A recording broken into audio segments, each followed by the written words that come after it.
Boa tarde, eu me chamo Mônica Regina Duarte da Cruz, estudo na Universidade do Minho, em Braga, Portugal, e fiz um estudo acerca da evolução do cybercrime no direito processual penal. O meu estudo baseou-se nos crimes cometidos através de sistemas informáticos, que são os chamados cybercrimes. E analisei, assim, os tipos de crimes, a sua investigação e as medidas de punição. Abordei ainda dentro do capítulo de estudo a evolução do tipo de crime, cybercrime, no sistema jurídico processual português, com delineamento desde o primeiro ordenamento, que preceituava acerca do tema, que é a Lei da Criminalidade Informática, a Lei 109 de 91, além da reforma estabelecida com a Convenção de Budapeste, e a sua aprovação através da Resolução 88 de 2009 da Assembleia da República, sendo desta maneira abordada a promulgação da Lei do Cybercrime, que é a Lei 109 de 2009, com a descrição dos crimes previstos na referida lei e a aplicação processual. Ao final do estudo, especifiquei o crime do money muling, que vem crescendo no meio virtual, por ser um meio lucrativo e oferecer certa dificuldade para a investigação social e policial. Portanto, é um crime que vem sendo praticado com muita frequência pelas pessoas, pois ganham dinheiro através da internet. No tópico da Lei da Criminalidade Informática, a Lei 109 de 91 e a Recomendação 89 do Conselho da Europa, temos que, em Portugal, vigorou a Lei da Criminalidade Informática até o final do ano de 2009. Essa referida lei tinha 19 artigos e preceituava acerca de crimes como a falsidade e a sabotagem informática, danos e dados ou programas de informática, o acesso ilegítimo a sistemas ou redes informáticas, interceptação e reprodução ilegítima de programa protegido, que eram os artigos 4 ao 9, bem como a aplicação das penalidades, que estava preceituado nos artigos 10º ao 17º, e o seu processo de liquidação, que era o artigo 18. A mencionada lei dividia-se os crimes informáticos em 3 grupos. O primeiro grupo referia-se aos típicos crimes informáticos, exemplo, acesso ilegítimo, interceptação ilegítima. O segundo, aqueles em que o computador é utilizado apenas como instrumento para a prática do crime, exemplo, a burla informática ou abuso de cartão de crédito. E o terceiro grupo é aquele que tem a ver com os conteúdos na internet, exemplo, a pedofilia ou os direitos de autor sobre conteúdos disponíveis na rede ou sobre programas informáticos. Sabe-se que essa lei da criminalidade informática, a lei de 91, foi adaptada somente após a recomendação 89 do Conselho da Europa. E essa recomendação trata da criminalidade informática e estabelece diretrizes para os legisladores nacionais acerca do que vem a ser os crimes informáticos.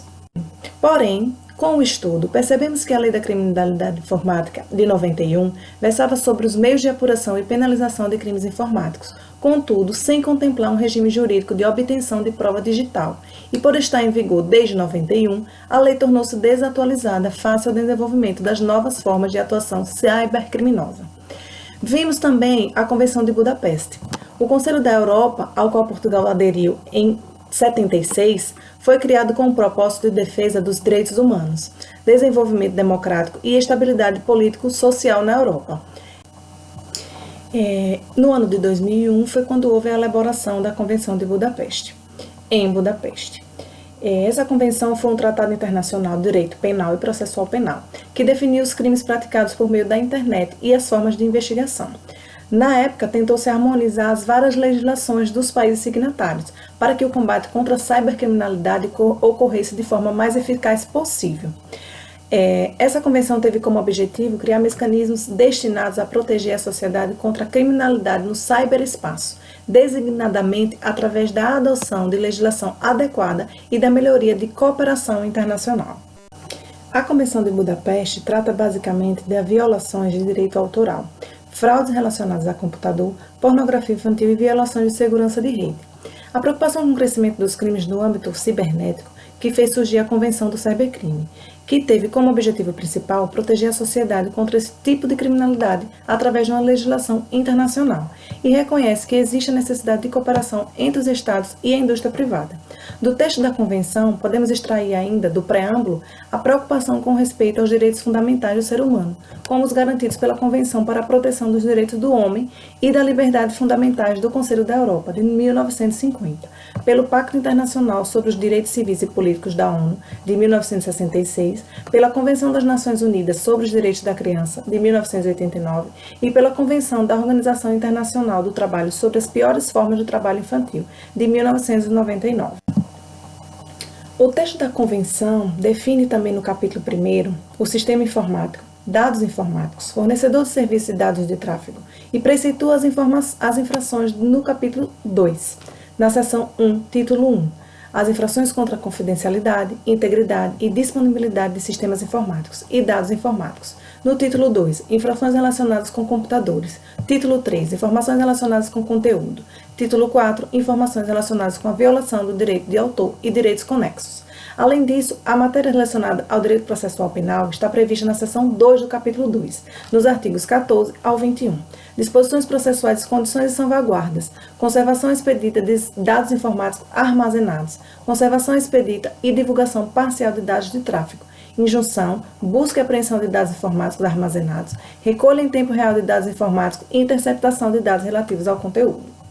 O que se sabe é que, com a nova lei do cybercrime, definida pela Convenção de Budapeste, houve a definição do regime processual específico, não só para os crimes informáticos, mas também para qualquer outro crime, desde que praticado por meio de um sistema informático.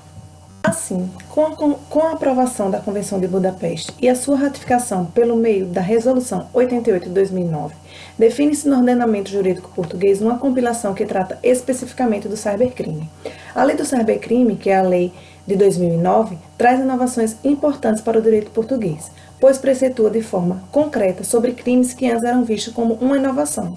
Assim, com a lei criou-se ferramentas processuais direcionadas à criminalidade informática e aos sistemas informáticos. Além disso, definiu-se também uma proteção aos direitos do autor e direitos conexos através da internet, com a possibilidade de investigação e constatação efetiva.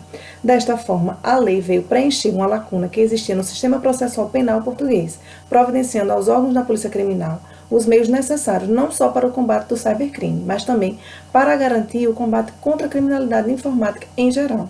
Apesar da nova lei revogar a lei anterior, a de 91, conforme o artigo 31, manteve-se algumas normas penais e somente adequou o ordenamento jurídico português às exigências internacionais e nacionais, introduzindo alguns novos tipos de condutas delituosas. Dessa forma, quanto ao caráter processual, inovou quando inseriu de forma explícita ao ordenamento jurídico um regime específico para a obtenção da prova digital. No nosso estudo, delimitamos ainda os crimes previstos na Lei do Cybercrime e sua aplicação processual. Os crimes previstos estão elencados no artigo 3 ao 8º. O artigo 3 prevê a modalidade de falsidade informática, que ocorre quando o agente, de forma intencional, introduz, modifica, apaga ou suprime dados informáticos produzindo dados ou documentos falsos, com a intenção de que estes sejam considerados ou utilizados para finalidades relevantes como se verdadeiro fossem. O delito de dano relativo a programas ou aos outros dados informáticos previsto no artigo 4 é aquele em que o agente, sem permissão legal ou autorização do proprietário, apaga, altera, destrói, danifica, suprime ou torna não utilizável ou não acessível programas ou dados informáticos alheios. Já a sabotagem informática, prevista no artigo 5º, ocorre quando o agente, sem permissão legal ou autorização do proprietário, entrava, impede, interrompe ou perturba o funcionamento do sistema informático através de uma transmissão, deterioração, danificação, alteração, apagamento, impedimento do acesso ou supressão de programas ou de dados informáticos. O crime de acesso ilegítimo está previsto no artigo 6º e acontece quando o agente, sem permissão legal ou autorização do proprietário, acede a um sistema informático.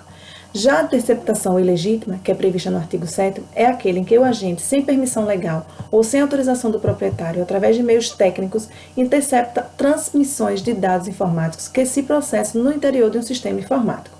Por fim, temos o crime de reprodução ilegítima de programa protegido, previsto no artigo 8º, que ocorre quando o agente, de forma ilegítima, reproduz, divulga ou comunica ao público um programa protegido por lei. Podemos perceber, com o estudo que realizamos, que estes crimes podem ser promovidos de diversas maneiras. Disseminação de vírus que coletam e-mails para a venda de mailing, distribuição de material pornográfico, fraudes bancárias, violação de propriedade intelectual e direitos conexos, ou transferências bancárias de valores adquiridos de forma ilícita, que é o chamado money muling. A aplicação processual para investigação e aplicação das penalidades estão previstas a partir do artigo 11º, que preceitua a aplicação das regras aos crimes previstos na lei do cybercrime, crimes cometidos por um sistema informático ou aqueles que necessitam do recolhimento de prova em suporte eletrônico, que é a chamada prova digital. O artigo 12º dispõe sobre a possibilidade de a autoridade judiciária ordenar que se preservem os dados informáticos armazenados ou dados de tráfego dos quais haja receio de perda, alteração ou indisponibilidade. O número 2 do mesmo artigo diz que a preservação também deve ser ordenada pelo órgão de polícia criminal mediante autorização da autoridade judiciária competente, ou quando haja urgência ou perigo na demora. Já a pesquisa e apreensão de dados informáticos estão elencados nos artigos 15º e 16º da referida lei. Quando a obtenção de dados informáticos for necessária à produção de prova, a autoridade judiciária autoriza, por despacho, a pesquisa no sistema informático. A apreensão é no decurso de uma pesquisa informática ou de outro acesso legítimo ao sistema informático, forem encontrados dados ou documentos informáticos necessários. A autoridade judiciária competente autoriza ou ordena, por despacho, a apreensão dos mesmos.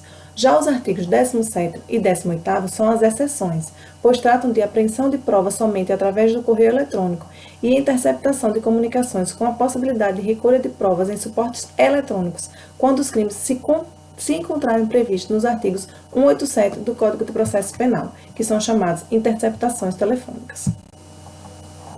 Na nossa pesquisa, finalizamos com o estudo do money muling, que é a nova tendência no mundo dos crimes virtuais, que são as mulas de dinheiro.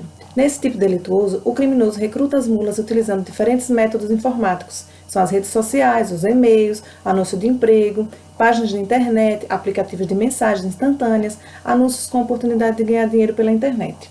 A maior parte dos recrutados são homens, entre 18 e 34 anos, desempregados, estudantes, pessoas com dificuldades financeiras e os imigrantes recém-chegados ao país.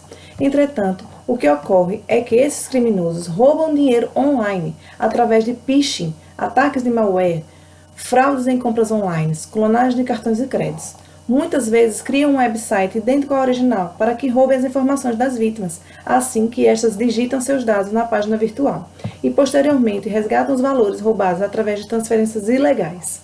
As mulas de dinheiro são usadas para despistar as transferências de dinheiros internacionais que tiveram origem em atividades ilícitas. O crime de money muling envolve sempre vários países. Os países onde vive a vítima inicial do phishing ou dos ataques de malware, o país do correio de dinheiro e o país do autor do crime, dificultando assim o trabalho da polícia na investigação das condutas e quem são os beneficiários finais. A atividade do money muling é altamente lucrativa, pois entre o criminoso que pratica o delito pela internet e a mula existem 2 ou 3 intermediadores, sendo, portanto, uma atividade que dificulta a ação da polícia judiciária. Após a arrecadação do dinheiro das vítimas, que o criminoso lhe enviou, a mula transfere, através de Western Union ou outra empresa do gênero, o dinheiro obtido de forma ilegal, entre diferentes contas, muitas vezes em diferentes países, em nome de várias pessoas. E muitas vezes, recebe o dinheiro em sua própria conta, retira e entrega ao criminoso, ficando com uma porcentagem como comissão pelo trabalho realizado. Portanto, as pessoas que são utilizadas como transferidores de dinheiro não são tratadas como vítimas, apesar de não participar diretamente da conduta delituosa. Por fim, temos que os crimes virtuais no ordenamento jurídico português estão sendo cada vez mais averiguados e monitorados rigorosamente pelas autoridades policiais e judiciais. O crescimento nas atividades delituosas no âmbito dos sistemas informáticos, como a pornografia infantil, as arrecadações financeiras ilícitas, a captação de informações da vida íntima das pessoas, vem sendo objeto de investigação da Polícia Judiciária Portuguesa, a fim de que os criminosos virtuais comecem a ser erradicados do sistema delitivo nacional. Com o estudo do tema, percebemos que a preocupação com o crescimento dos delitos virtuais encabeçou discussões a nível internacional, sendo o tema principal do Conselho da Europa de 2001, havendo desta maneira a compilação da legislação específica, que é a Lei 109 de 2009, a Lei do Cybercrime. Deste modo, salienta-se que os meios eletrônicos e o sistema virtual deixou de ser uma porta para o cometimento de crimes não puníveis, isto porque o ordenamento jurídico nacional e internacional avança e se especializa na mesma maneira que o crescimento tecnológico.